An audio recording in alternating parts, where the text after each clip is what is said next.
आनंद की बात है कि आज हम भगवान प्रभु श्री गजानंद की चौथ की कथा सुनने के लिए यहाँ पर बैठे हुए हैं।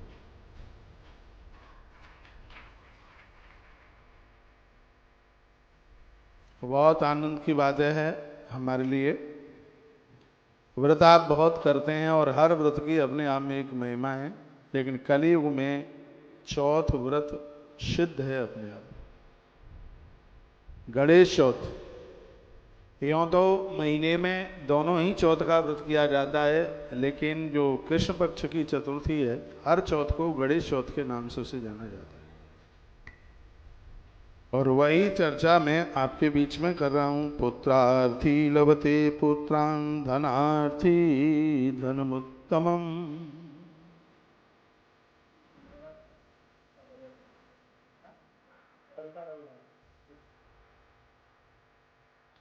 पुत्रार्थी लभते पुत्रान् धनार्थी धनमुत्तमम्।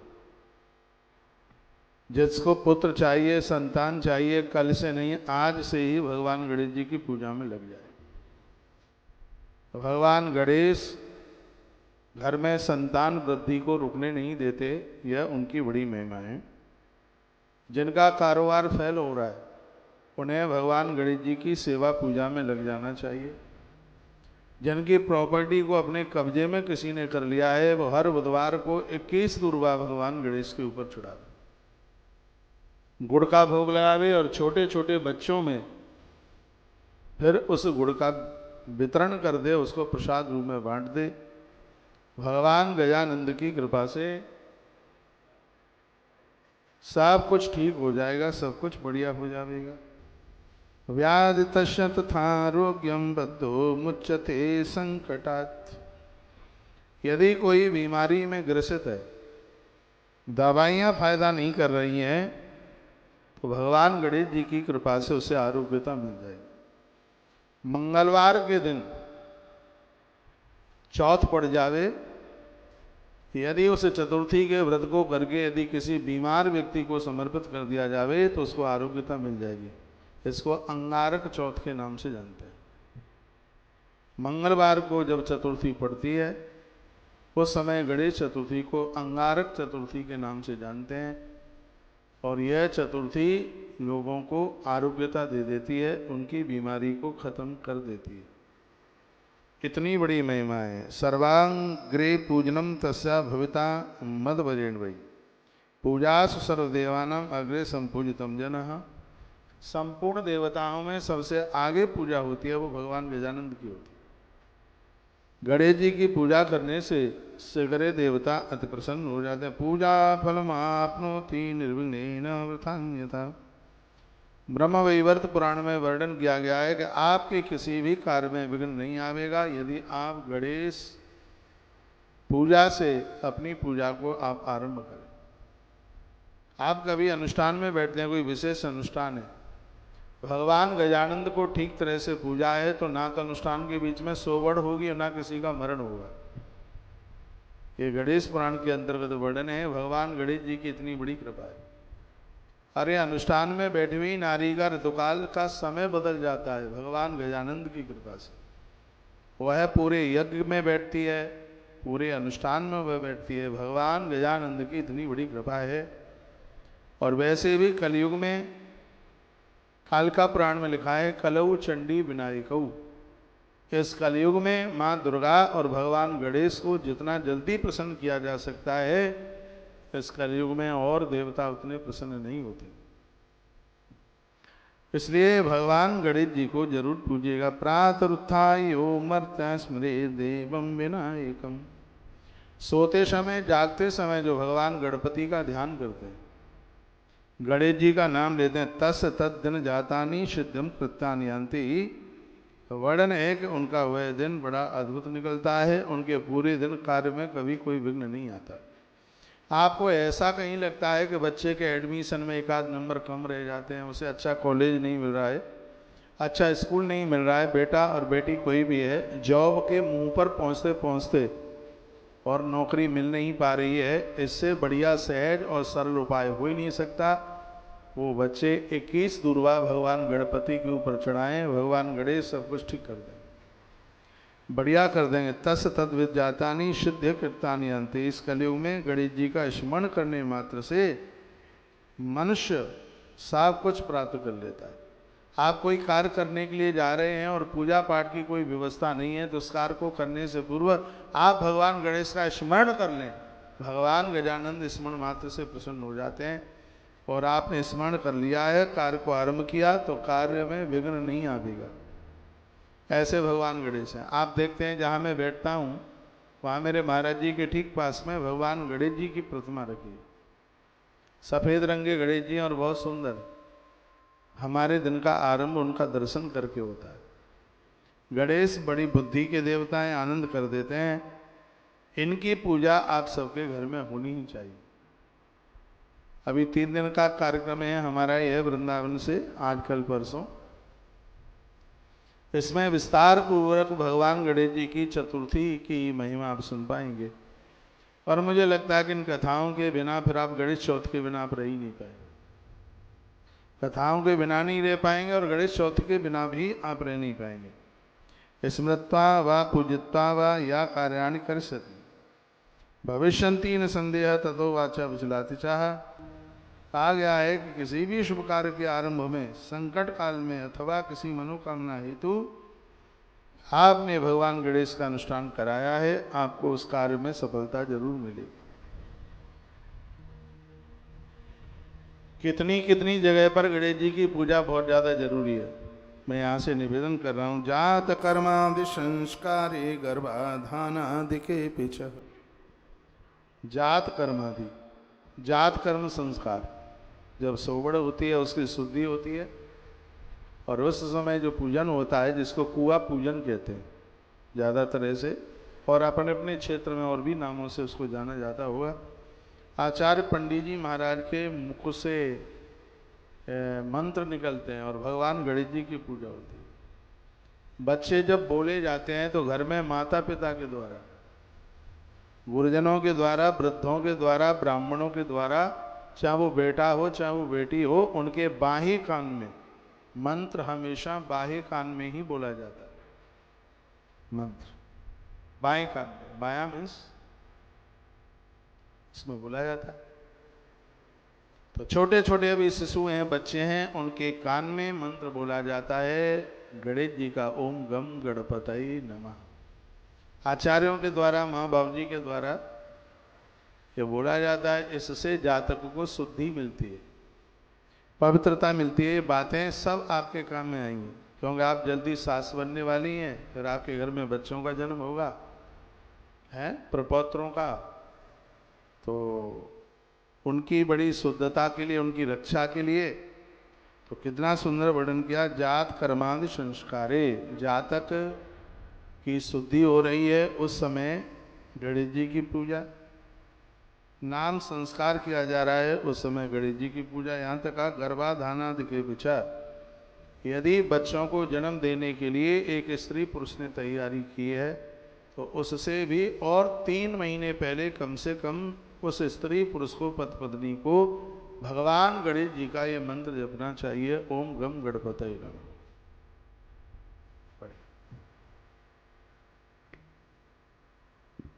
और बढ़िया जा रहे हैं हरिद्वार, भोजन करके जाना, ठीक है। कहाँ कराए? बड़ी गौशाला में। सबसे पहले तो आपको शादी की तिथि बहुत मंगलमय, बधाई, शुभकामनाएं। आप दोनों ये जोड़ी शाश्वत बनी रहे, प्रभु चरणों में प्रार्थना है। आपकी खूब कृपा आपके बच्चों के ऊपर बरसे, परमात्मा को प्रार्थना करता हूँ। श्री देवेंद्र जी ये दिल्ली से आए हैं, आश्रम के परम भक्त हैं। और आनंद की बात है कि ये भी कौन से कहें ना, वहीं से कर लो अब तो प्रणाम। चलो आगे आगे। बोलिए बांके बिहारी लाल की, श्री हनुमान जी महाराज की जय जय श्री राधेश।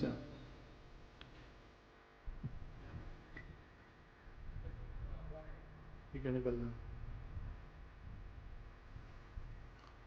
आप इधर देखिए,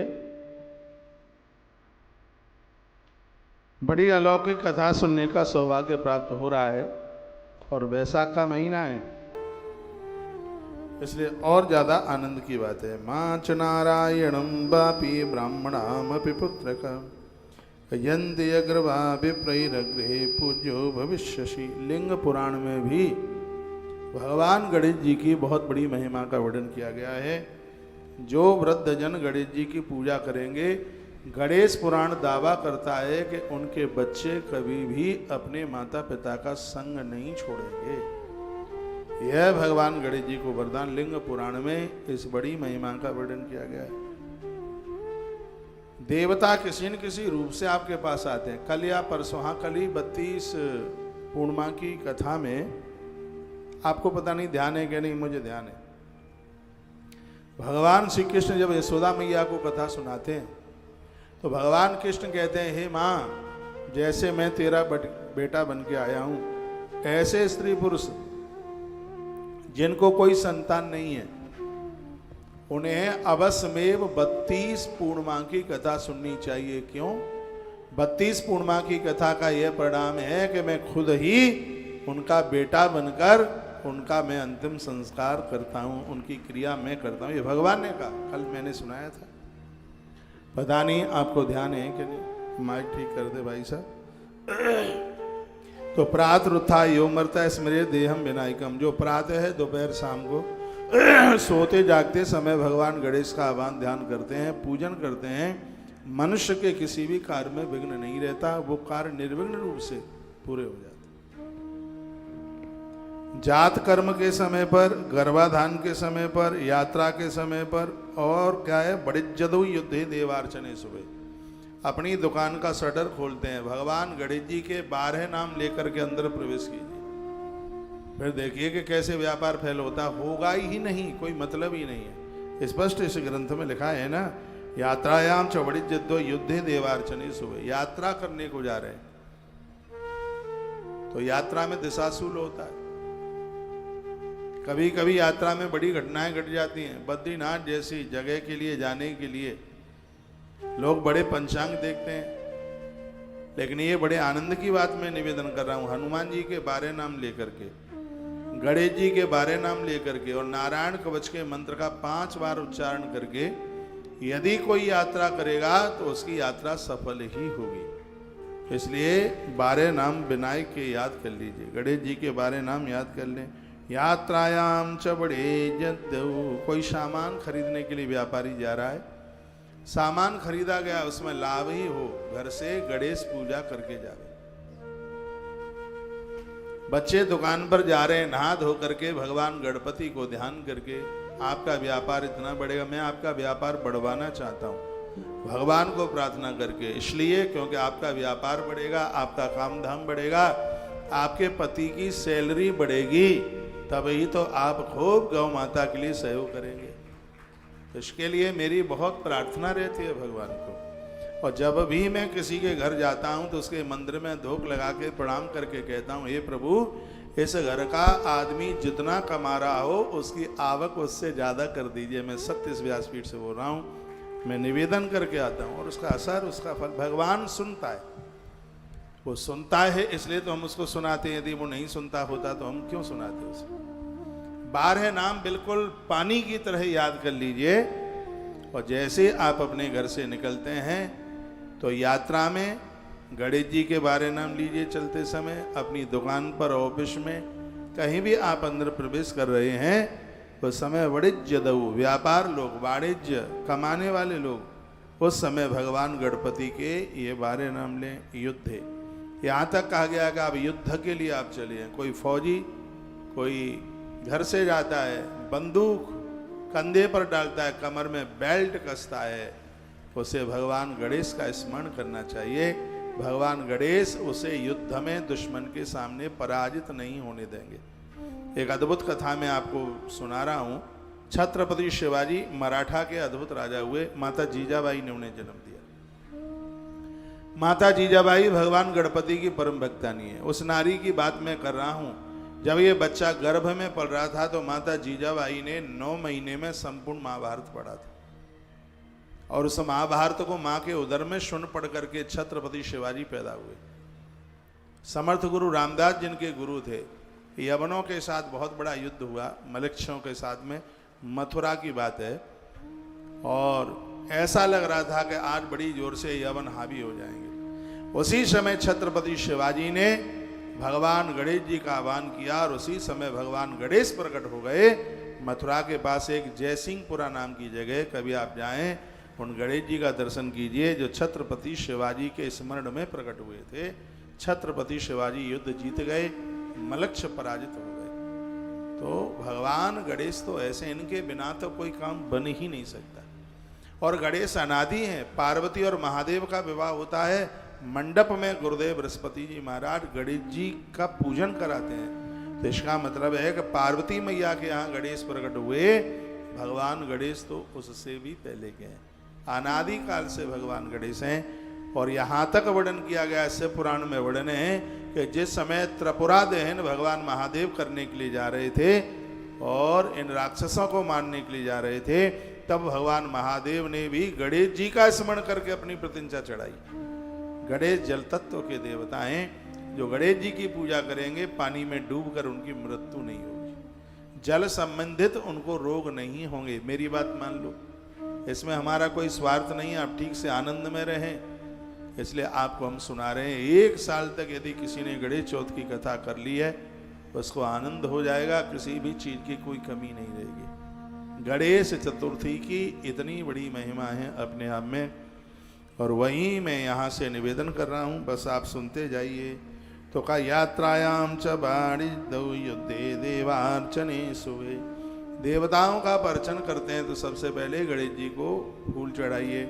आप शिवालय में भगवान महादेव को पूजा करते हैं तो सबसे पहले जल गणेश के ऊपर चढ़ाया जाता है, उसके बाद महादेव की पिंडी पर, उसके बाद कार्तिकेय को, उसके बाद माँ जी को, और उसके तत्पश्चात फिर वो जल है सबके बाद में नंदीश्वर को वो जल चढ़ाया जाता है। उसके तत्पश्चात फिर पहले जल से स्टार्टिंग है, फिर आप दूध वगैरह चढ़ाते हैं तो फिर गणेश जी, फिर भगवान महादेव की पिंडी पर, फिर गणेश, कार्तिकेय, माँ जी, और उसके बाद में श्री नंदी। ये पूजा का ये क्रम है। जब पूजा आप आरंभ करते हैं तो सबसे पहले आह्वान भगवान गजानंद का ही होता है। लिखा भी है इसमें देवार्चने शुभे, देवताओं का अर्चन करने में सबसे पहले यदि भगवान गणेश का नाम लिया जाएगा, शंकर जी कष्ट नहीं आने देंगे। आदमी सुरक्षित कहाँ है, रात को सोता है तो छाती के ऊपर पंखा घूम रहा है, कब टूट जाए, कब गिर जाए, कब प्राण चले जाए पता नहीं है। भगवान गणेश का स्मरण करने से व्यक्ति हर क्षण हर पल अपने आप में स्वस्थ है, तंदुरुस्त है और सुरक्षित है। रास्ते में जा रहे हैं, कहीं कोई पेड़ टूट करके गिर जाए, कहीं कोई और ऐसी आफत हो जावे, भगवान गजानंद ऐसे इनके 12 नाम लेकर के यात्रा करके निकलोगे आप यात्रा करने के लिए, भगवान गजानंद हर प्रकार से इस जीव की, इस भक्त की सुरक्षा करेगा। ऐसा गणेश पुराण में वर्णन है। मेरे सामने गणेश पुराण रखा है, इसका दर्शन कर लीजिए। जितनी भी बातें हैं वो इसी ग्रंथ से कही जा रही हैं। चौथ व्रत की महिमा जितना गणेश पुराण में और कहाँ मिलेगी। 2 ग्रंथ भगवान गणेश के व्याख्यान में बड़े अद्भुत हैं। एक का नाम है गणेश पुराण और दूसरे का नाम है मुद्गल पुराण, और दोनों ही ग्रंथ बड़े अद्भुत हैं। और आज हम मंगलवार के दिन भगवान गणेश जी की पूजा, गुजरात में आज भी गणेश की पूजा मंगलवार को लोग करते हैं। मंगलवार को भी गणेश जी की पूजा बहुत प्रभावशाली है, बुधवार को तो है ही, लेकिन मंगलवार को भी भगवान गणेश को बहुत पूजित, बहुत बड़ी, जैसे अमावस्या सोमवार को पड़ जावे तो उस अमावस्या की बड़ी महिमा है, उसी प्रकार से मंगलवार को यदि चौथ पड़ जाए तो अंगारक चौथ हो जाती है, सभी पापों को जला करके खत्म कर देती है वह चतुर्थी। तो आज भगवत कृपा से मंगलवार है। तारीख कितनी हो गई है? 21 मई हो गई है। और सीधाम वृंदावन में बैठकर हमें भगवान गजानंद की कथा सुनने का सौभाग्य प्राप्त हो रहा है। आप बोर तो नहीं हो रहे हैं? इस कथा को आप सुन लीजिए, बहुत आनंद हो जाएगा। कौन सुनाएगा इन कथाओं को आपको? खूब टीवी पर कथा आती है, आलोचना नहीं है। मैं तो सभी पूज्य वक्ताओं के चरणों में बड़ी प्रार्थना करता हूँ और खूब अच्छी अच्छी भागवत कथा सुना रहे हैं, राम कथा सुना रहे हैं, शिव पुराण सुना रहे हैं। लेकिन भगवान ने हमारे ऊपर कृपा कर दी है, कह दिया जो कोई नहीं सुना रहा है बेटा वो तू सुनाता रहे, वो फिर हम सुनाने में लगे हुए। कल पूर्णिमा की कथा कितनी अद्भुत थी, आनंद आ गया। परसों भर्तृहरि शतक की कथा हो कमाल हो गया। और आज हमें भगवान श्री गजानंद का चरित्र सुनने को, उनकी चौथ की कथा सुनने का सौभाग्य प्राप्त हो रहा है और आप सुन रहे हैं। लिखा है संकटे काम सिद्ध्यर्थम पूजिए यो गजानन। कोई संकट आया है, परेशानी आई है, घर में कोई बीमारी है, तो उस समय भगवान श्री गजानंद की, गणेश जी की पूजा करें। बच्चे आपके हाथ मुट्ठी से बाहर हो गए, बात मानते नहीं है, घर में झगड़ा है, बेटा बेटी बहुएं कोई बात मानती नहीं है, उसके लिए भगवान गणेश जी की पूजा किसी वरदान से कम नहीं है। यदि घर में बच्चों को चोरी की लत लग गई है, उठाई करी चोरी करना सीख गए हैं, तो भगवान गणेश जी की पूजा करने से लोग चोरी छोड़ देते हैं। एक बड़ी अद्भुत कथा में सुनाई देता हूँ। भगवान श्री कृष्ण घर घर जाकर के मक्खन मिश्री की चोरी करते थे। वैसे खाने पीने की चीज चोरी में आती नहीं है, फिर भी हल्ला होने लगा कि नंद का छोकरा हमारे घर में आकर के चोरी करता है। तो ये बात यशोदा मैया ने सुनी तो मैया को तो बड़ो बुरो लगो। ये तो सभी चाहते हैं कि हमारा लला निर्दोष होए। तो मैया पंडित जी महाराज के पास पहुंची। हमारी भाषा समझ में आ रही है। मैया जाए के पहुंची। अब ब्रज की कथा है तो बाई तरीका से बोलना ही होगा। तो मैया ने जाए के पंडित जी महाराज गर्गाचार्य वो महात्मा सांडल्य महात्मा के चरणन में मत्थो टेको और कही बाबा हमारी तो नाक में दम है गई, जा लला ने बहुत नाक में दम कर रखी, हम बहुत परेशान हैं। और मैया कहते कहते रोई परी। माताओं की आंख में तो आंसू के पनारे 24 घंटा धरे ही रहे जो समझ लो। पतो ना इतने आंसू बनते आए जे। मैया तो रोई परी जोर जोर थे। पंडित जी समझावे, अरे मैया बोल तो सही, तो तकलीफ का है। बोली एक हुई तो ललाए छोकरो एक ही है, वो बेगर को चोरी करे है, गोपियाँ आए के शिकायत करे हैं। बाबा हम तुमसे प्रार्थना करवे के काजे आए हैं, हमारा लला सुधर जाए, ने कछु उपाय बताए दो। गर्गाचार्य जी ने कहा एक उपाय हम पे है, यदि तुम कर ले तो सगरो आनंद आ जाएगा। कहा बाबा बोलो का उपाय है। बेसन को लडुआ बनाओ, बा में थोड़ा सा गुड़ रखो, ललाए अपने संग में लेके जाइयो, गणेश मंदिर में 21 दूरबा चढ़ाई के लडुअन को भोग लगाई दीजो। ये तुम्हें 9 गणेश चौथ तक तुम्हें करनो होगो और तुम्हारो लाला सुधर जागो, अच्छा है जागो, बढ़िया है जागो। अच्छा हाँ बिल्कुल ऐसी बात है। सो मैया ने 1000 लडुआ बनाए। ब्रज रानी घी की तो कोई कमी थी नहीं, बढ़िया बढ़िया घी के लडुआ, मुँह में पानी मत ले आइयो। मैया ने लडुआ बनाए, कछु गुड़ की डेलियाँ लईं और परात वाने अपने मूड के ऊपर सिर के ऊपर धरी, लला को लेके चल पड़ी। बोली लला आज चलो हम जय जय की पूजा करेंगे। सो मंदिर में पहुंची, गोकुल के पास में गणेश जी को मंदिर पहुंची, पूजा करी। पूजा करवे के बाद भोग लगावे को नंबर आयो, तब कही बोली मैया लाला आंख बंद करके चलो बाबा ते प्रार्थना करो और कहो बाबा भोग लगाए ले। कन्हैया ने आंख बंद करी और कहा बाबा भोग लगाए ले, उससे गए मत खाई जाइयो, कछु हमारे काजे हुई छोड़ दो। सो कन्हैया ने लड़ुआ उठाओ, सो गपक सो मुँह में लगाए लो। मैया बुलवा रही है। बोली का लला बोले हे गणेश हम अब कबू चोरी नहीं करेंगे। अब मुँह में तो लड़ुआ धरे हूँ, सो बोले कैसे। अब बोलती बंद। मैया ने देखी बात का है, जाके मुँह में तो उतर निकले का ही नहीं। जैसी आंख खोली तो लला के मुँह में तो लड़ुआ सटक रहो अपने आप ही। मैया बोली लला तेने नाक में दम कर दई और तू नाय मानो, तेने मंदिर में हूँ आए के जूठ बिठारो कर दयो। गणेश जी रुष्ट है जाएंगे, तेने सिगरो सामान लडुआ जूठे कर दे। कन्हैया बोले मैया जा में हमारी गलती कौन सी है, जा सूढ़ भाई भगवान ने जबरई सो लडुआ उठाए के गपक सो हमारे मुँह में धत दो, हमने खाए लो तो हमारी जा में गलती का है। मैया बोली ज़्यादा बातें मत बना, जो पत्थर को देवता को मुँह में लडुआ नहीं रख देगो। भगवान तो माँ की बात को सुन के अवाक से रह गए और मन ही मन कन्हैया सोचने लगे कि एक तरफ तू इन्हें पत्थर का समझ रही है तो दूसरी तरफ 1000 लड्डू बनाकर लाने की जरूरत क्या थी। यदि तुम्हारी भावना अभी प्रतिमा में पत्थर ही दिखाई देता है तो ऐसी पूजा करने से कुछ भी नहीं होगा। भगवान ने अपने मन में ऐसा विचार की नो। मैया बोली यदि साचू माचू को भगवान है तो लडुआ द्वारा से तेरे मुँह में धत देगो। यदि द्वारा सो ते मुँह में लडुआ धत दे तो हम समझ लेंगे कि तेने चोरी नहीं करी। कन्हैया ने कहा मैया तू अबे ही देख। सो नेत्र बंद करे कन्हैया ने गणेश जी को कहा कि बाबा सुनो, 4 युगों में तुम देखो, तुम्हारा बड़ा प्रभाव है, हमारे नंद बाबू तुम्हारी रोज पूजा करें, गणेश चौथ की कथा सुने। आप ते हमारी प्रार्थना है, भले ही त्याई सूण कबू उठ के आंगे नहीं आई होए, अब के बार बाबा कृपा कर दो, थार में से एक लडुआ उठाए के हमारे मुंह में धत दो। प्रार्थना कन्हैया गणेश जी से करने लगे। आश्चर्य यह हुआ, प्रतिमा में से सूण बाहर निकल करके आई, उसने लडुआ उठाकर कन्हैया के मुख में रख दिया। आकाश से फूलों की वृष्टि, जय जय उद्घोष का आनंद आ रहा था। मैया भगवान के चरणों में गिर पड़ी और भगवान श्री कृष्ण ने भी गणेश जी को बहुत वंदन प्रणाम किया। कन्हैया बोले, मैया अब मैं कबू चोरी ना करेंगो, सूण वाए भगवान ने मोते बोल दी है। उसी दिन से भगवान श्री कृष्ण ने ब्रज की चोरी करना बंद कर दिया। ये कथा कन्हैया के लिए नहीं है, कथा हमारे और आप सबके लिए।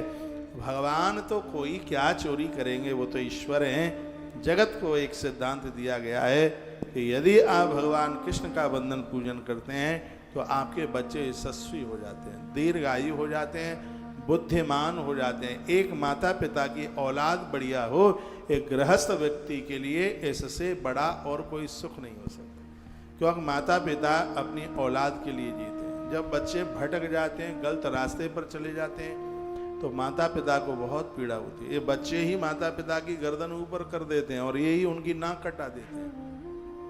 बच्चे, जिस माता पिता के पास औलाद बढ़िया है, धरती पर उनसे बढ़कर के धनवान कोई और दूसरा नहीं है। इसलिए तो बच्चों को चाहिए कि वो माता पिता का यश बढ़ाएं। तो भगवान श्री कृष्ण कहने लगे, मैया हम संकल्प करते हैं, हम आज ते कबू चोरी नहीं करेंगे।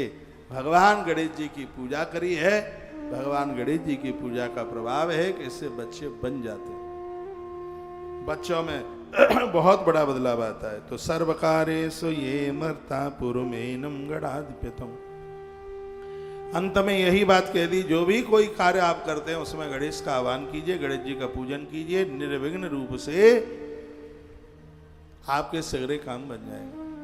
बच्चे किताब खरीद करके लाते हैं, मैं तो उनको कहता हूँ ओम श्री गणेशाय नमः उस पर लिखिए, श्री गणेशाय नमः। आप बही खाता तैयार करते हैं, लिखिए श्री गणेशाय नमः। इस मंत्र का व्याख्यान है इसमें, श्री गणेशाय नमः। इसको अष्टाक्षरी मंत्र कहते हैं। ओम श्री गणेशाय नमः अष्टाक्षरी मंत्र है, इसमें 8 अक्षर हैं। पैसा बाजार में मारा नहीं जाएगा, इतना बड़ा प्रभावशाली मंत्र है। भगवान श्री गणेश जी का बड़ा अद्भुत मंत्र है। कहा गया है, स्कंद पुराण में कहा गया कि विवाह आदि संस्कारों में भगवान गणेश जी की पूजा जरूर कीजिए। आपके घर में नवीन वधू चल करके आई है, वर वधू से गणेश की पूजा कराइए, परिवार में कभी विखंडन नहीं होगा, घर में आनंद ही आनंद होगा। कलह, युद्ध, यात्रा हेतु प्रस्थान, कृषि, कर्म, गृह प्रवेश आदि के आरंभ में जो व्यक्ति भक्ति पूर्व गणेश जी का स्मरण करता है, उसको सभी मनोवांछित फल हैं भगवान गणेश दे देते हैं। मैं यहाँ व्यासपीठ पर आता हूँ, खैर ये तो नजदीक आश्रम में ही रुका हूँ। ये तो थोड़ा पंडाल दूर होता है, तो हम एक तो हनुमान चालीसा का पाठ पूरा करते हैं। 12 नाम हनुमान जी के लेते हैं और 12 नाम गजानंद भगवान के लेते हैं, और बैठे बैठे ओम गम गणपतये नमः इस मंत्र का उच्चारण होता रहता है। बड़ा आनंद होता है, निर्विघ्न रूप से सब काम संपादित होते हैं। अभी हम वैष्णो देवी में थे, बड़ी जोर से तूफान आया, पांडाल ऐसे उड़ करके टूटा, पूछो ही मत। लेकिन आनंद की बात यह रही कि किसी को बिल्कुल भी मच्छर का दाग नहीं था। मैं तो वहीं था, व्यासपीठ पर ही था जिस समय पांडाल धड़ाम से टूटा, और ऐसे आ रहा था, ऐसे जैसे कोई रिश्तेदार चल के आ रहा हो। पांडाल ऐसे आ रहा है, बिल्कुल यूं यूं यूं ऐसे। 10 मिनट पहले हमने भक्तों को बोला था कि मामला गड़बड़ है, सब पंडाल से बाहर हो जाओ, तो सगरे पंडाल के बाहर चले गए। हम एक आध बच्चा और वहां पर गुरुकुल का रुका हुआ था, मंच पर थे, मैं तो व्यासपीठ पर ही था। लेकिन उस समय मुझे लगा कि आज हमको भगवान गणपति ने बचा लिया, क्योंकि जब हम निकलते हैं तो भगवान गजानंद का नाम बड़ी श्रद्धा के साथ में लेकर के चलते हैं। ये बात हमारे लिए नहीं, बात आप सबके लिए। मैं उन 12 नामों की चर्चा आज आपके बीच में करूंगा, जिसको गणेश पुराण में उन 12 नामों के महत्व का वर्णन किया गया है, वो अभी आप सुनेंगे। तो संस्कार के समय पर युद्ध यात्रा हेतु प्रस्थान करते समय कृषि कर्म, कृषि कार्य, खेत में बीज आदि बोते हैं, फसल काटते हैं, खिलान बनाते हैं, उस समय भगवान गणेश का आह्वान होना चाहिए। गृह प्रवेश के समय पर तो भगवान गणेश की पूजा जरूर होनी चाहिए।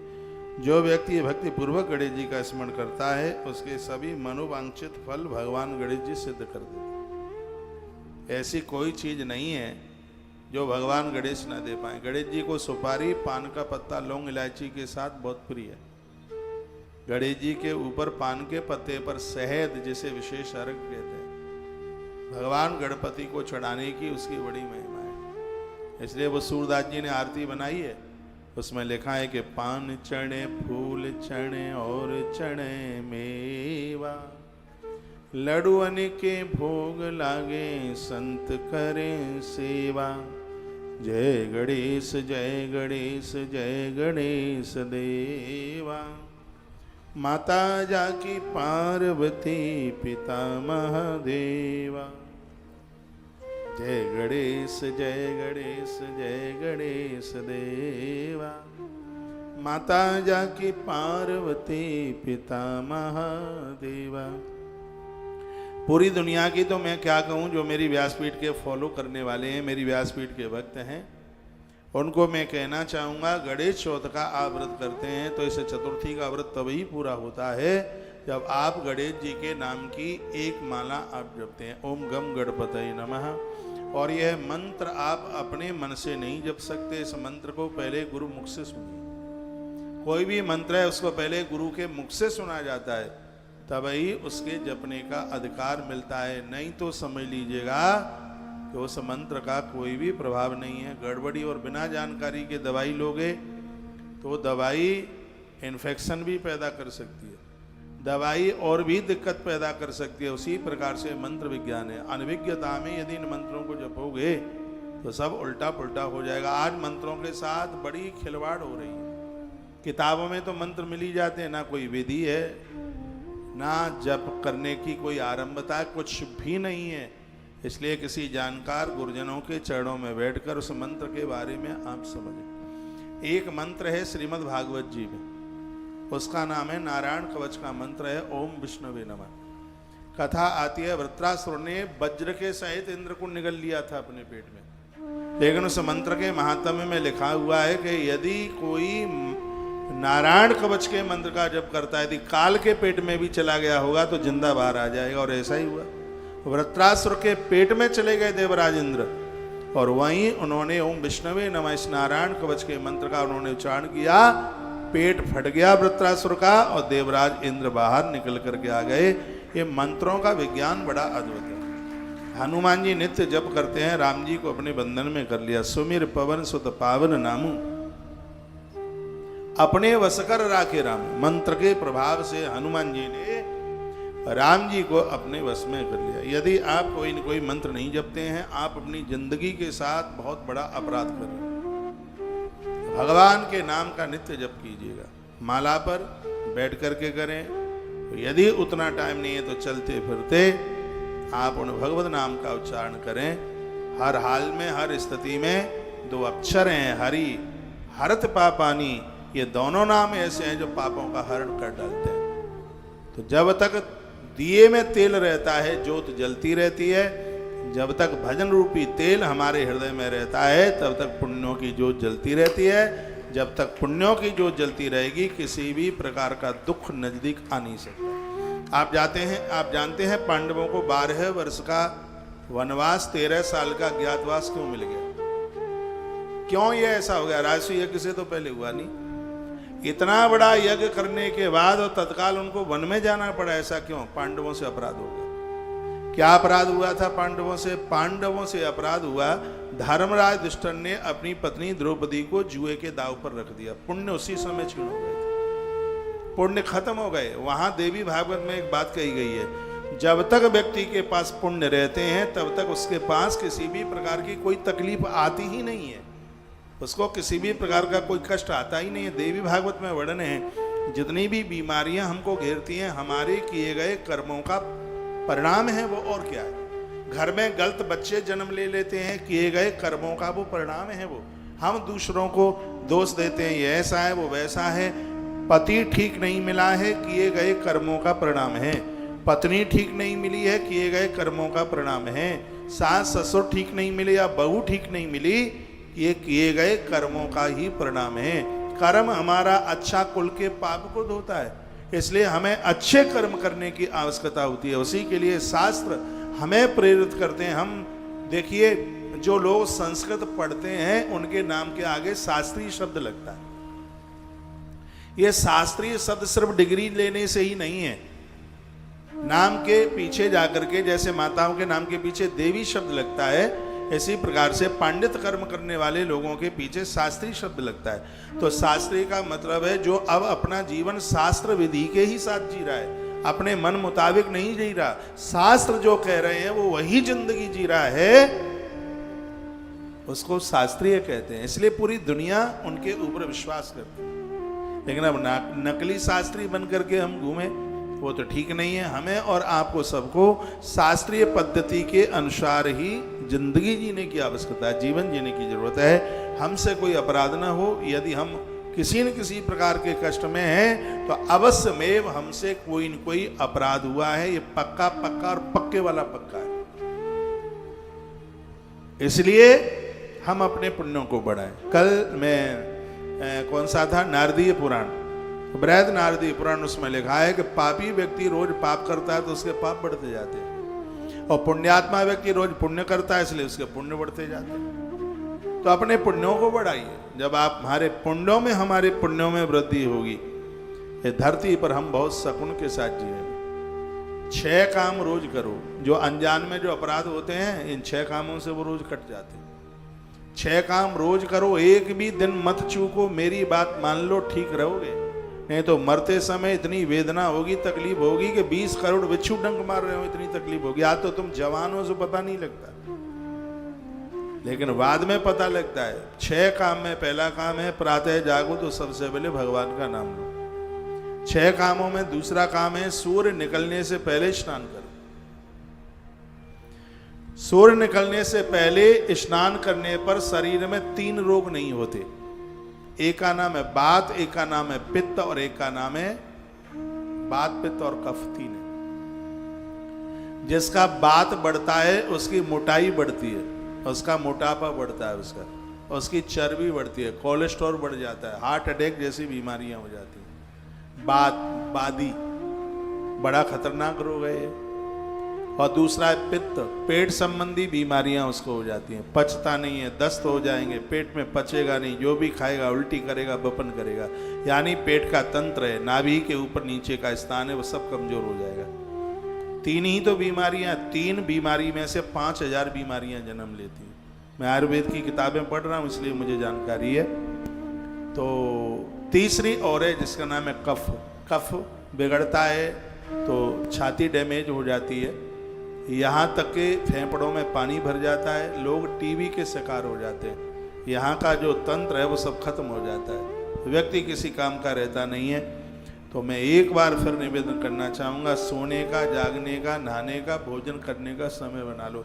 हम लोग स्वस्थ हैं, इसलिए स्वस्थ हैं कि सूर्य भगवान की किरण निकलती है, उससे पहले स्नान करते हैं। जो सूर्य उदय के बाद बहुत देर में स्नान करेंगे वो ब्लड प्रेशर की उच्चता और उसकी न्यूनता से बच नहीं सकते। मैं छाती ठोक करके कह सकता हूँ, उनका ब्लड प्रेशर या ऊपर जाएगा या नीचे जाएगा, वो सही नहीं हो सकता, अपने बराबर में होगा ही नहीं।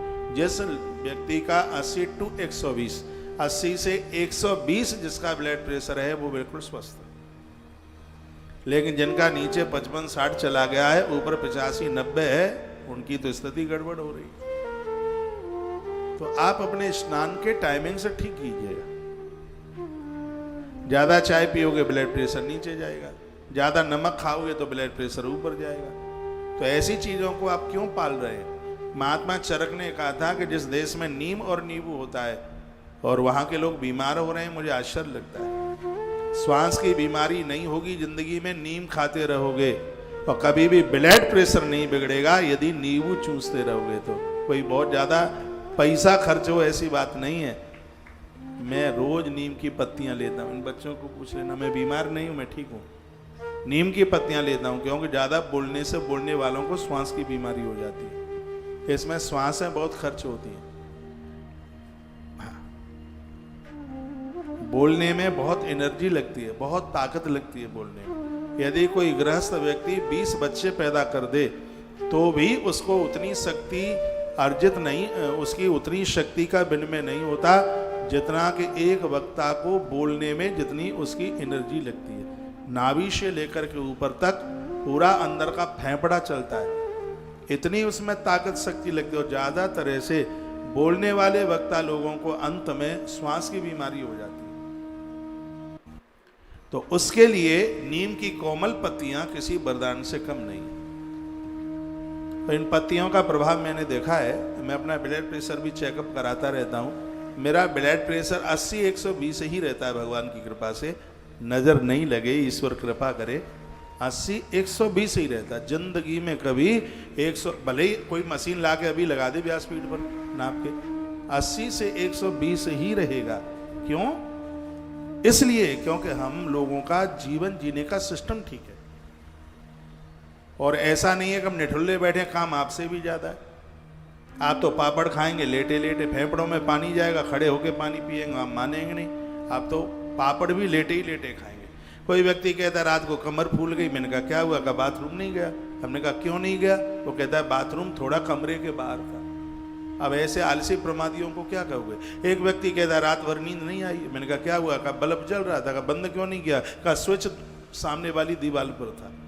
इसलिए 100 आलसी मरे तब एक एक तो पैदा हो रहा है। क्या कहोगे आप? अपने शरीर का ध्यान नहीं है, फिर कोड़ते रहते हैं, पड़े रहते हैं अस्पतालों में। सबसे बड़ा नरक है अस्पताल। और पुण्य क्षीण हो रहे हैं यदि आप जा रहे हैं अस्पताल। अस्पताल क्यों? मंदिर जाएंगे हम। मंदिर तो तब जाएंगे जब पुण्य बढ़ेंगे तब। तो अपने शरीर का ध्यान रखिए ना, स्वास्थ्य का ध्यान रखिए। तो यहाँ कहा जा रहा है जो भगवान गणेश को पूजेंगे उनका आलस्य प्रमाद समाप्त होगा, भोर में जल्दी जगेंगे वो, भगवान गणेश उनके ऊपर कृपा करेंगे। तो 6 काम मैं आपको निवेदन कर रहा हूँ। सबसे पहले है प्रातः आप ब्रह्म मुहूर्त में थोड़ा जल्दी जागें। सबसे पहले जिब्या से भगवत नाम लें। दूसरा सूर्य उदित होने से पहले स्नान करें। तीसरा भले ही मंदिर में थोड़ी देर के लिए बैठे, रोज अपने घर में अपने मंदिर में बैठ के पूजा कीजिए। अगली बात है घर की पहली रोटी गौ माता के लिए निकालिए। और अगली बात है घर में अतिथि लोग आए हैं या वृद्ध लोग हैं, सबसे पहले उन्हें भोजन कराइए। और छठवीं बात है पंछियों के लिए दाना, गौ माता के लिए रोटी, कौए के लिए रोटी का टुकड़ा, कागा के लिए, स्वान के लिए, गौ माता के लिए, मछली के लिए, इसको भूत यज्ञ कहते हैं, इनके लिए भी कुछ निकालिए। क्योंकि पिता उसे कहते हैं जो पालक है। आप पूरी सृष्टि के जीव जंतु के पालक हैं। मेरी बात मान लो, आनंद हो जाएगा, मौत नहीं बिगड़ेगी।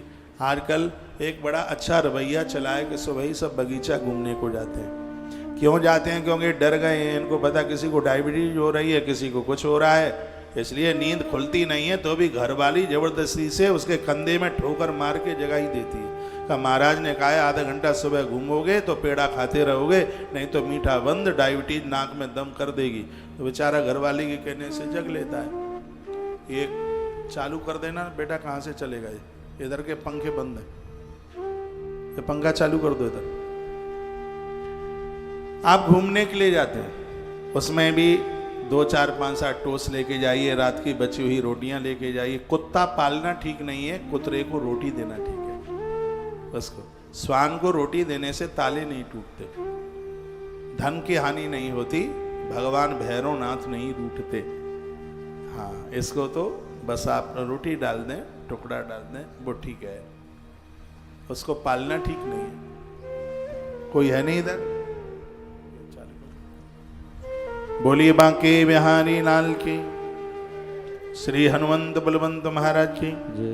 उनके घर में सभी देवता वास करते हैं जिनके घरों में वृद्धों का आदर होता है, बूढ़ों का आदर होता है। भवानी तो उस घर को छोड़ के जाती नहीं, क्योंकि माँ दुर्गा का एक रूप वृद्धा माता के रूप में। एक व्रत होता है संकटिया व्रत। हाँ, संकटिया व्रत, उसमें माता पराम्बा अपना वृद्ध रूप धारण कर लेती है, बड़े से बड़े संकटों से मुक्त हो जाते हैं। उसमें खोई की चीजें खाई जाती हैं, सदभा माताओं को जमाया जाए, वो लंबी बात है। तो उसमें स्वयं माता परम्बाई एक वृद्ध माता के रूप में, तो माता पार्वती इतनी प्रसन्न होती है, उसके पति की आयु बढ़ा देती है। जिस घर में देवियां वृद्धों का आदर करती हैं, वृद्धों का पूजन करती हैं, उनका मान करती हैं, तुम्हारा घरवाला भले ही रह जाए लेकिन तुम्हारे बूढ़े सास ससुर इन चीजों से, खाने पीने की चीजें को, बुढ़ापे में बच्चों जैसी स्थिति हो जाती है। खुद रह जाइए लेकिन अपने घर में वृद्धों का, बूढ़े लोगों का ध्यान रखिए। कभी कभी तो ये बहनें अपने आदमी से, पति से लड़ती रहती हैं, इसलिए क्योंकि उसका पति अपनी माँ का भगत है, इसलिए आप लड़ाई लड़ती रहती हैं। खैर आप तो ऐसी नहीं हैं, लेकिन फिर भी बहुत ऐसी हैं मेरी बहनें, उनकी पति से इसलिए नहीं पड़ती क्योंकि वो तुम्हारी सास का परम भगत है। इसलिए तुम्हारा भाई तुम्हारी माँ का भगत होना चाहिए, लेकिन तुम्हारा पति है वो तुम्हारी सास का भगत नहीं होना चाहिए। ये ऐसी आपकी मनसा है, ये ऐसा आप सोचते रहते हैं। और मैं कहना चाहूंगा, यदि आपने अपने घर में वृद्धों की सेवा की है तो आपकी संतान 100% आपकी सेवा जरूर करेगी। ये प्रकृति का नियम है, जो तुम करते हो वही तुम पाते हो, एक्स्ट्रा कुछ नहीं। ये जो भी कुछ मिल रहा है बैंक में, आपको जो जमा है वही तो मिलेगा आपको, कुछ और थोड़ी किसी और के खाते का थोड़ी आ जाएगा। आपने जमा किया तो अच्छा सा जमा कीजिए, अपने पुण्यों को जमा कीजिए। तो संकट एकाम सिद्ध्यर्थम, घोर संकट में भी जो हमें बचा लेता है उसे भगवान गणपति कहते हैं। तो 6 काम मैंने आपको बोल दिए हैं। सुबह प्रातः है जागो, तो सबसे पहले जिव्यास है भगवान का नाम, दूसरा है नित्य स्नान, तीसरा है भगवान की पूजा, चौथा है गौ माता की रोटी, पांचवा है घर में वृद्धों को भोजन, अतिथि को भोजन, और छठवां काम है पशु पंक्षियों के लिए दाना पानी डालिए। इसको कहते हैं 6 कर्म। ये 6 कर्म इंसान को भगवान बना देते हैं। आज से ही शुरू कर दीजिए, आनंद हो जाए। बोलिए गजानंद भगवान की। 12:49 हो रही हैं, 50 मिनट हो रही हैं, अभी 1 बजने वाला है। थोड़ा सा आपका टाइम लूंगा। तो मैं कहूँगा कि जैसे ही सत्संग टीवी पर टाइम पूरा हो जावे, एकदम तत्काल तुलसी तपोवन यूट्यूब चैनल पर जुड़ करके, और पूरी कथा जब तक आरती ना हो जाए तब तक मैदान छोड़ करके भागना नहीं है। आपको तो मैं पकड़े बैठे ही रहूँगा यहाँ, परिसर वालों को जो मुझसे दूर टीवी पर सुन पा रहे हैं अपने अपने घर में मोबाइल में, उनको मैं बोल रहा हूँ मोबाइल तब तक बंद ना करना जब तक आरती ना हो जाए। आज का दिन भी बड़ा पावन है, बैसाख का मंगलवार है, हनुमान जी का दिन है, सब मंगल ही मंगल होगा। बहुत आनंद हो रहा है। तुलसी तपोवन यूट्यूब चैनल के साथ 5 चैनल हैं, इतनी अद्भुत वीडियो डाली हैं मैंने, 7 और 5 12 वीडियो रिकॉर्डिंग कराई है। कुछ वीडियो रात को और कुछ आज सुबह। ऐसी ऐसी वीडियो युवाओं के लिए किसी वरदान से कम नहीं है। इन वीडियो को आप जरूर सुनते रहिए। आप मुझसे मिलने के लिए आते हैं, 50 किताब मेरे आसपास रहती हैं, ये आप आकर के देखते हैं, क्योंकि फिजूल की बात आती नहीं है। ग्रंथों की शोध करी हुई बात मैं आपके पास तक पहुंचाना चाहता हूं। आपके बच्चे स्वस्थ रहेंगे, आपके बच्चे बिना टेंशन में रहेंगे, तो आपको भजन करने में आनंद आवेगा। वो समय से काम धाम में लग जावे तो फिर देखो तीर्थ यात्रा करने में भी आनंद आवेगा।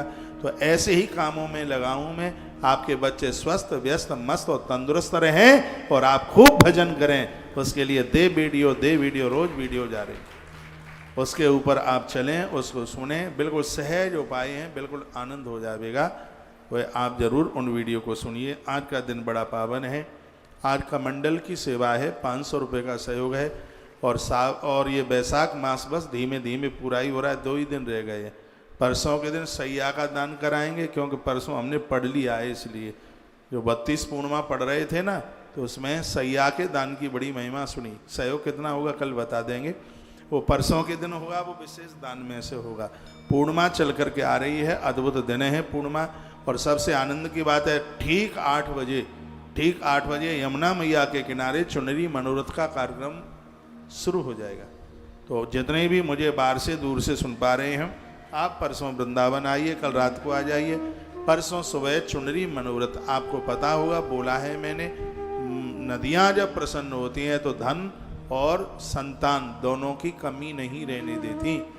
ये इतनी बड़ी महिमा है नदियों के पूजन की। और बैसाख में हम भगवत कृपा से, मैया जी की कृपा से चुनरी मनोरथ कार्यक्रम करने के लिए जा रहे हैं। 2100 रुपये का सहयोग भक्तों से ले रहे हैं, जिसमें हमारे ब्राह्मणों के द्वारा हवन यज्ञ होगा। उस दिन उसमें भंडारा भी है, मैया जी के भोग भी हैं और मैया जी का चुनरी मनोरथ है। और नाव में बैठकर मैया जी को चुनरी उड़ाएंगे। नाव का पैसा पैसा कुछ भी लगेगा नहीं। आइए आनंद के साथ में मैया जी का चुनरी मनोरथ करेंगे।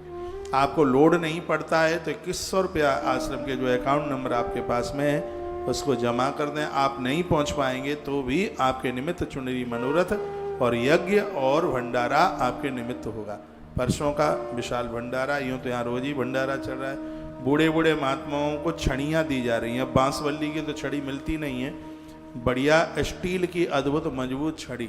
साधु महात्मा लोग बड़े प्रसन्न हो रहे थे। अभी भी बहुत बच गई हैं। कथा के बाद में इन सब का वितरण करने के लिए जाएंगे। ये छड़ी जो कल की सेवा में थी, आज की सेवा में है कमंडल।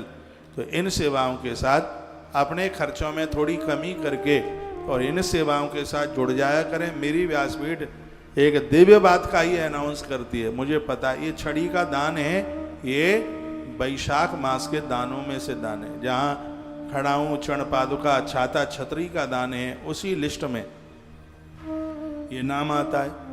अब बैसाख के महीने में हाथी दान की भी बड़ी महिमा है। परमिशन मिली नहीं है, कुछ पैसा हमारे पास रखे हैं हाथी खरीदने के लिए। जैसे घोड़ा है गौशाला में, ऐसे हाथी भी चल करके आवेगा, बहुत जल्दी आवेगा, उसकी परमिशन में लगे हैं। फिर आपके बच्चों को हाथी पर बैठाएंगे, कहेंगे बेटा बोल जय गणेश, गजानंद भगवान पधारेंगे। एक बार बोलिए गजानंद भगवान की जय हो। तो बैसाख मास चल रहा है और वैसे मैं रोज ही बोल देता हूँ और आज भी मैं आपको बोल रहा हूँ। 23 तारीख को एक जमीन की, एक भूमि की रजिस्ट्री है और धरती का दान तो एक विशेष दान में से है ही। 22 तारीख को भी है रजिस्ट्री और 23 को भी है, कल भी है और परसों भी है। तो उसमें भी आप अवश्य में जुड़ करके और सहयोग, जिसमें 5100 रुपये का सहयोग है, 11,000 रुपये का सहयोग है और जो आपसे जो बनता है उतना सहयोग है, आप जरूर उसमें कीजिए। 2 दिन के लिए दिल्ली में बड़ा अद्भुत आयोजन है। फेस वन विवेक विहार श्री बालाजी का मंदिर, और वहाँ आप पधारिए। कथा के टाइमिंग्स 3 बजे से लेके 7 बजे तक है। आप जरूर पधारें। हनुमंत कथा है और मैंने बोला है पूरे जेठ के महीने में हनुमान जी की पूजा करना बहुत ज़्यादा श्रेयस्कर है। हनुमान जी पवन पुत्र हैं, बजरंगबली। मंगलवार को राम जी से मुलाकात हुई है, इसलिए जेठ के महीने के मंगलों को बड़वा मंगल कहते हैं। विशेष मंगलों में उसको जाना जाता है। मैं पूरा महीना एक विशेष अनुष्ठान करूंगा हनुमान जी के लिए, आप भी उससे जुड़ें। इसीलिए हम जेठ मास के आरंभ में 2 दिन हनुमान जी की पूजा कैसे की जाए, ऐसे हनुमत चरित्र में ये बातों का जिक्र आपसे करने के लिए जा रहे हैं।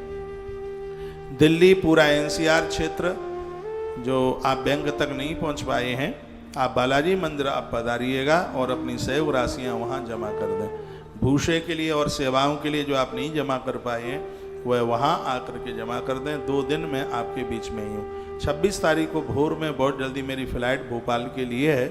लगभग मैं सुबह 7:30 बजे भोपाल पहुँच जाऊँगा और वहाँ 26 तारीख को शाम 4 बजे से विशाल कलश यात्रा है और कथा भी है। उस दिन कलश यात्रा के बाद कथा है।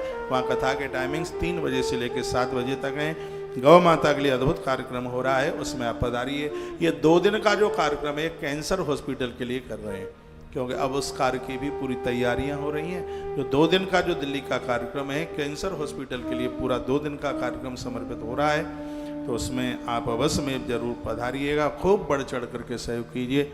जो जितना है अपनी क्षमता के अनुसार आप अवश्य में करें, जरूर करें, क्योंकि पारमार्थिक काम है, धर्म का काम है और आप सब इन कार्यों में जुड़े रहेंगे तभी सेवा कार्य आगे के लिए बढ़ पाएंगे। आप जानते हैं यहाँ लोग आते हैं, रहते हैं, भोजन प्रसाद सब कुछ, कहीं किसी से इन सब चीज़ों का कोई भी रुपया पैसा लगता नहीं है, ये आप सबको मालूम ही है, क्योंकि आप यहाँ देखते ही हैं। जब भी मुझसे आप मिलने को आते तो मैं यही कहता हूँ भोजन किया है कि नहीं, आप भोजन करने को जाइए, मैं तुम्हें यहीं बैठा मिलूंगा।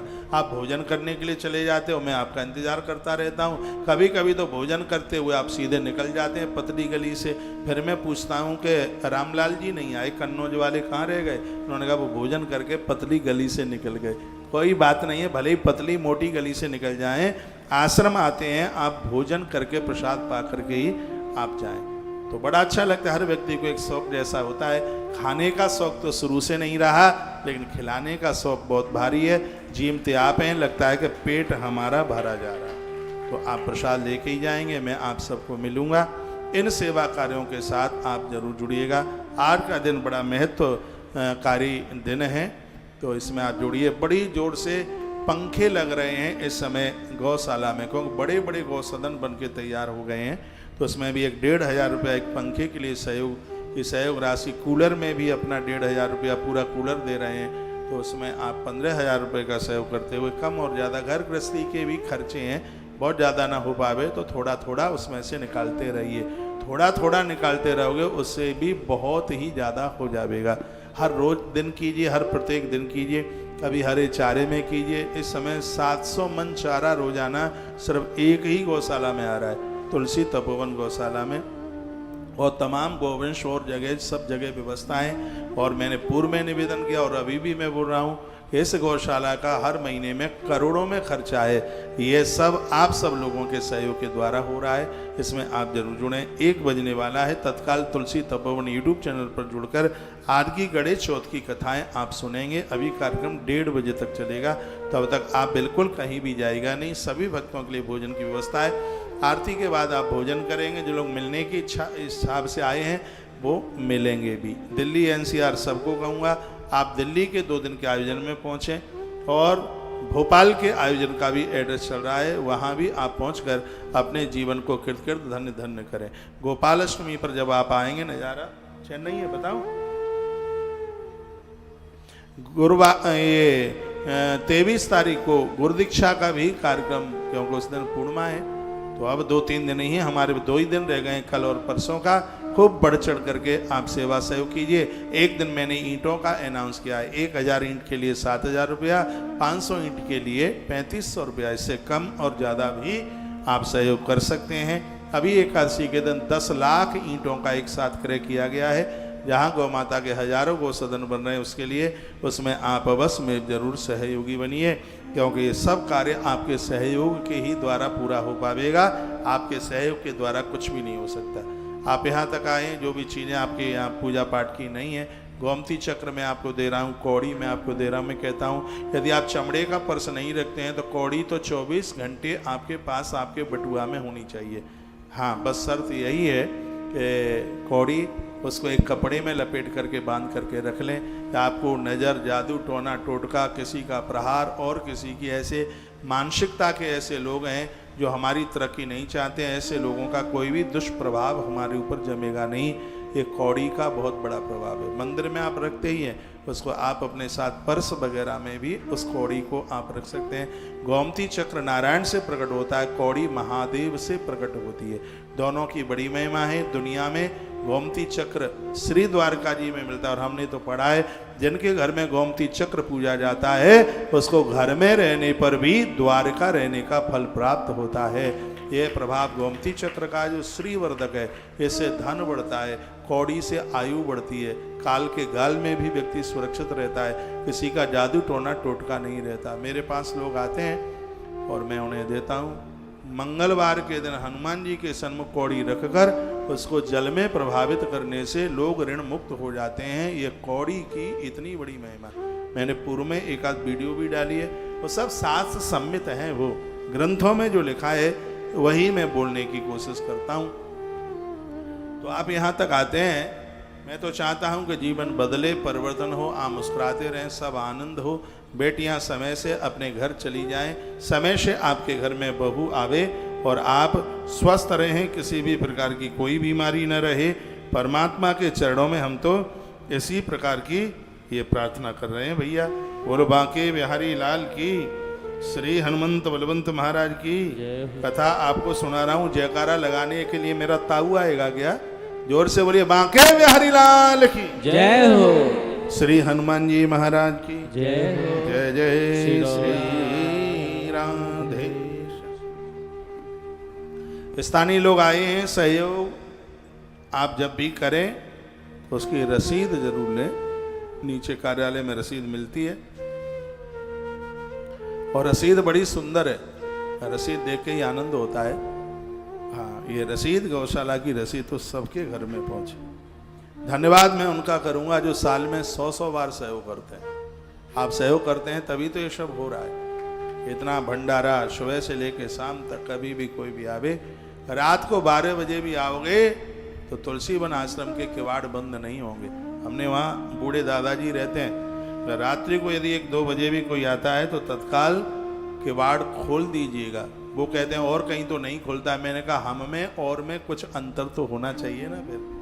हाँ, लोग पहुंचे तो उनको पता तो लगे कि उनमें इनमें ये अंतर है, पता तो लगे कि उनमें और इनमें ये अंतर है। तो हमने वहाँ बोल दिया है दरवाजे पर, आप सब जगह जाइए। तुलसी वन आश्रम का माहौल एक ऐसा माहौल है, आपको ऐसा लगेगा कि हम पियर आए हैं, बच्चों को लगेगा कि हम नानी के यहाँ आए हैं। कुछ पराया जैसा लगता ही नहीं है। लोग आते हैं 2 दिन के लिए और यहाँ से जाते हैं 15 दिन के बाद में। उनको आनंद आता है, उनको मस्ती आती है। सीधा वृंदावन में बिहारी जी की कृपा से आप मुस्कुरा रहे हैं क्योंकि आपको पता है इसलिए। हाँ, तो यहाँ कोई व्यापार नहीं है। व्यापार, अरे भैया एक आवाज जोर से लगाते हैं तो कमरा भर जाएगा नोटों से।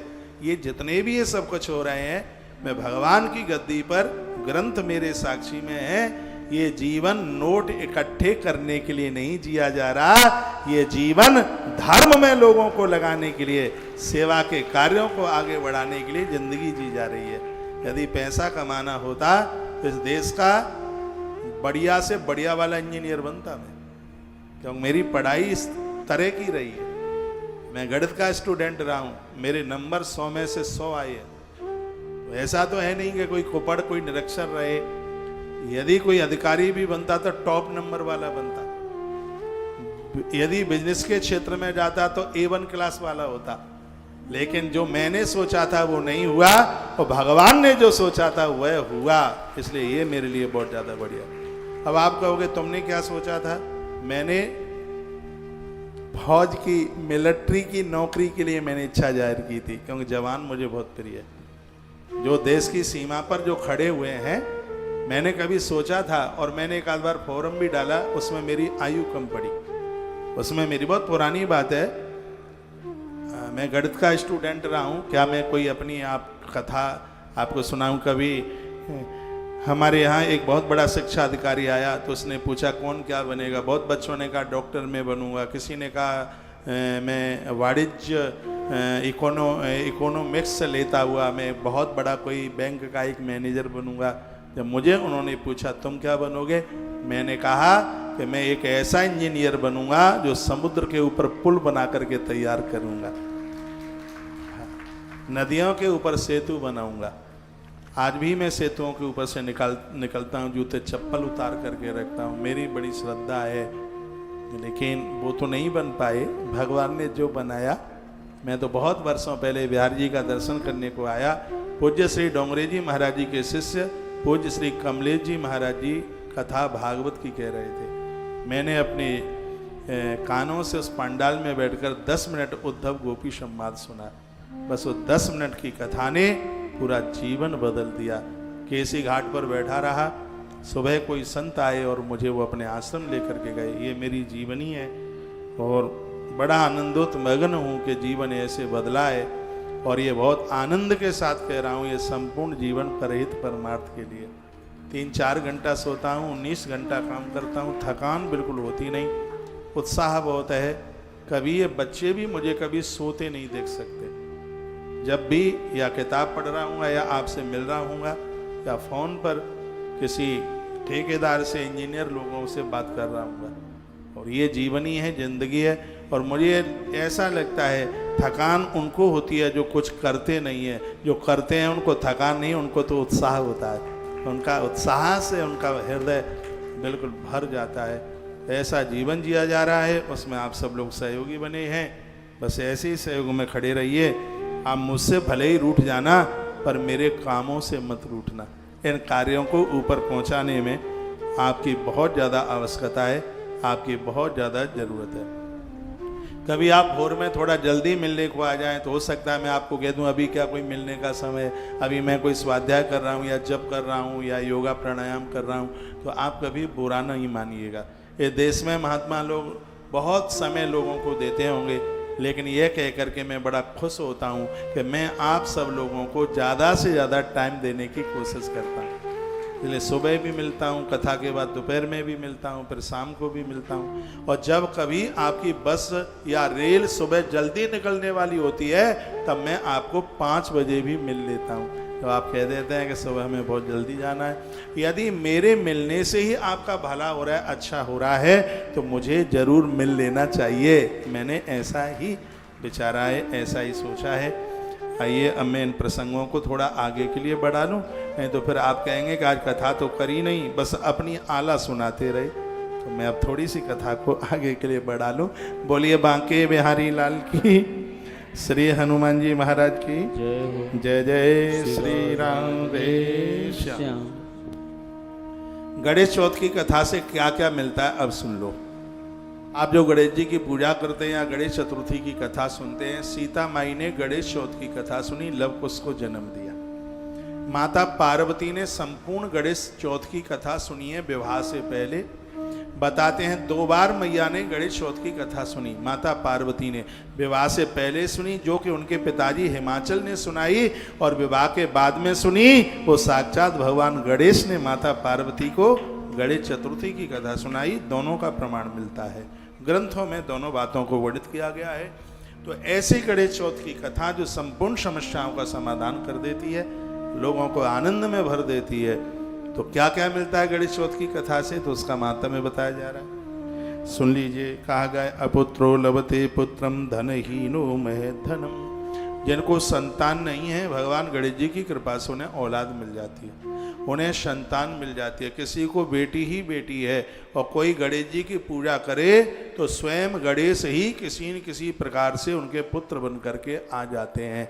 ऐसा इसी ग्रंथ में लिखा हुआ है। जिसको पुत्र नहीं है उसे वो पुत्र दे देते हैं। धनहीनो महाधनम। जिनको धन नहीं है, व्यापार नहीं है, काम धाम नहीं है, भगवान गणेश जी उन्हें काम दे देते हैं, उन्हें धन दे देते हैं, उन्हें पैसा दे देते हैं। उनकी बड़ी कृपा है। शत्रु जयत संग्राम स्मृतम गणनायकम। गणेश जी का स्मरण करने से शत्रु को जीत लिया जाता है, दुश्मन को जीत लिया जाता है।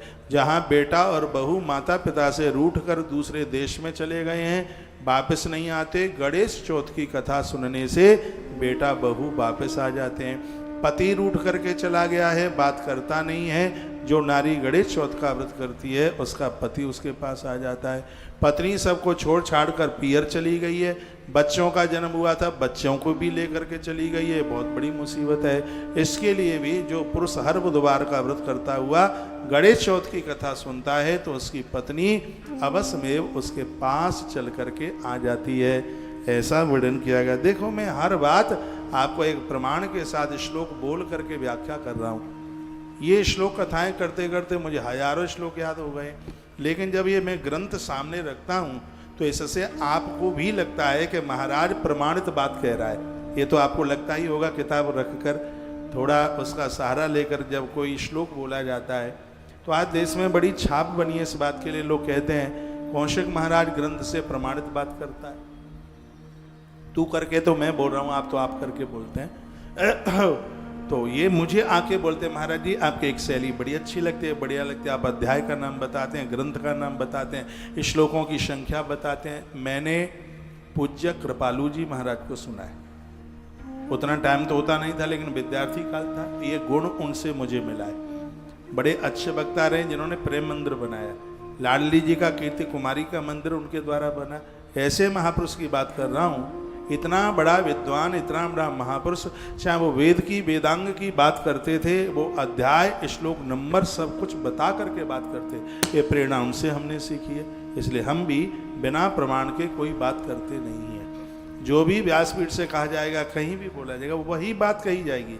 ग्रंथों में, साहित्य में जिसका प्रमाण मिलता है। बिना प्रमाण के बात इसलिए नहीं करनी चाहिए कि दुनिया के लाखों लोग ऐसे हैं जो हमारे कहने पर ही उसी दिन की एकादशी करते हैं, उसी दिन का प्रदोष करते हैं, उनको पता है कि महाराज की वीडियो आएगी और वो साथ सम्मित होगी और फिर वो उसके ऊपर उसको ग्राह्य करते हुए, हमारी बात को फॉलो करते हुए वो अपना जीवन जी रहे हैं। तो हमें लोगों को कंफ्यूज नहीं करना है, वही बात करनी है सो की सो शास्त्र में, ग्रंथों में जिसका प्रमाण मिलता हो, ऐसी ही हमें चर्चा करनी है।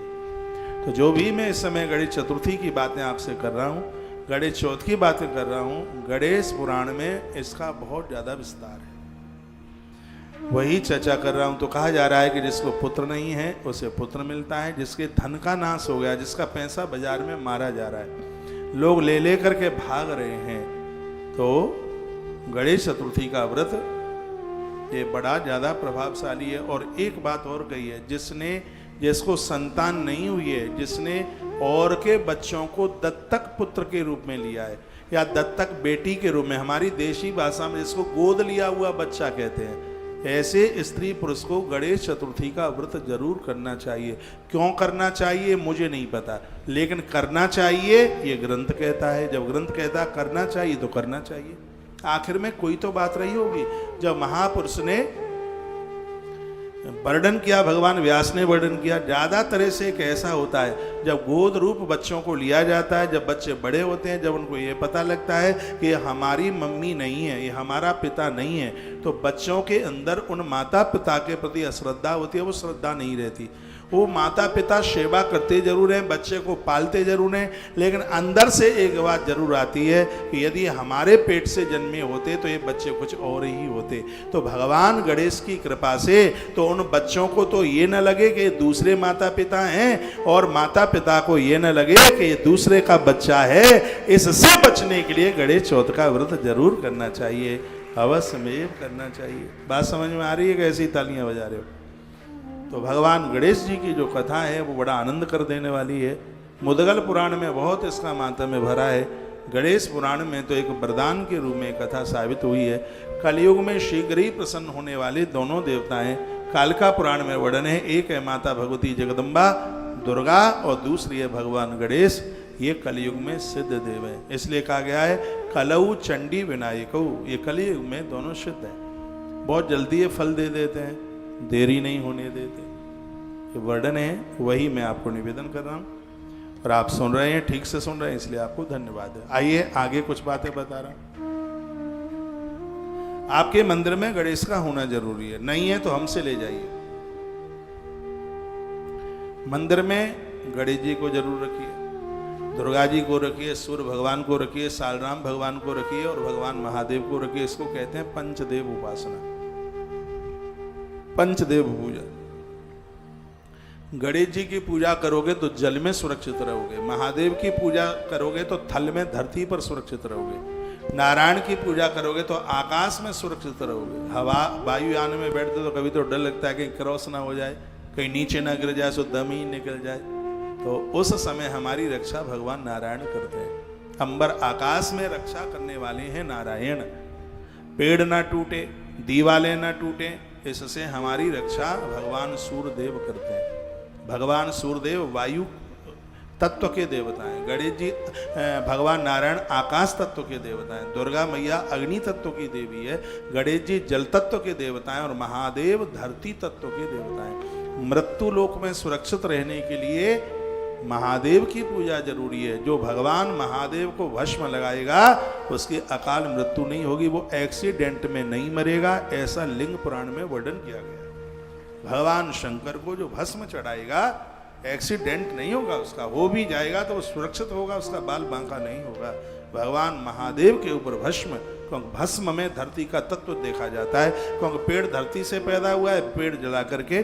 समी की भस्म भगवान महादेव को बहुत प्रिय है, बेल पत्र की भस्म भगवान शंकर को अति प्रिय है, बहुत ही ज्यादा। ये दो पेड़ मैं आपको बता रहा हूँ, एक है बेलपत्र की भस्म और एक है समी की भस्म, और गौ माता के कंडे उपले जलाकर भस्म बनाई गई है, ये भगवान शंकर को बहुत प्रिय है। अब मैं आपको वो इससे पुराण तो नहीं सुना रहा, मैं तो उनके बेटे की कथा आपको सुना रहा हूँ, भगवान गणेश की चतुर्थी की कथा सुना रहा हूँ। उन गणेश जी की कथा सुना रहा हूँ जहाँ माँ संतोषी जिनके यहाँ बेटी बन करके पैदा होती, ऐसे भगवान प्रभु श्री गयानंद उन्हीं की आप कथा सुन रहे हैं। तो गणेश जी जल तत्व के देवता हैं। गणेश की पूजा करने वाला आदमी जल में डूब के नहीं मरता, जल संबंधी उसको बीमारियां नहीं होती। ये भगवान गणेश की बड़ी कृपा है। और सबसे आनंद की बात है, जो गणेश का पुजारी होगा तो उसको कुष्ठ रोग नहीं होगा कभी भी। इस बीमारी से बचने के लिए भगवान गणेश मृत्यु लोक के वरदान हैं।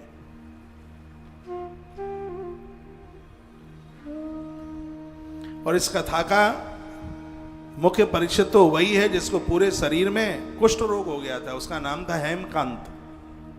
कथा आती है, उसको कथा सुनाई गई और गणेश पुराण की कथा से उसकी बीमारी खत्म हो गई। तो मैं गणेश चौथ की कथा, भले ही आपने कभी गणेश चौथ की नहीं है, गणेश चतुर्थी की नहीं है, ध्यान रखना गणेश चतुर्थी का जो व्रत है वो सावन शुक्ल पक्ष की चौथ से, यदि आप 1 महीने के लिए कर रहे हैं तो सावन शुक्ल पक्ष से लेकर के और ये भादों के शुक्ल पक्ष तक 1 महीने का आप कर रहे हैं, तो इस प्रकार से होता है। और यदि आप इसको पूरे साल का कर रहे हैं तो भादों की चौथ से लेकर के भादों की कृष्ण पक्ष तक ये पूरे 1 साल में व्रत किया जाता है। 3 दिन की कथा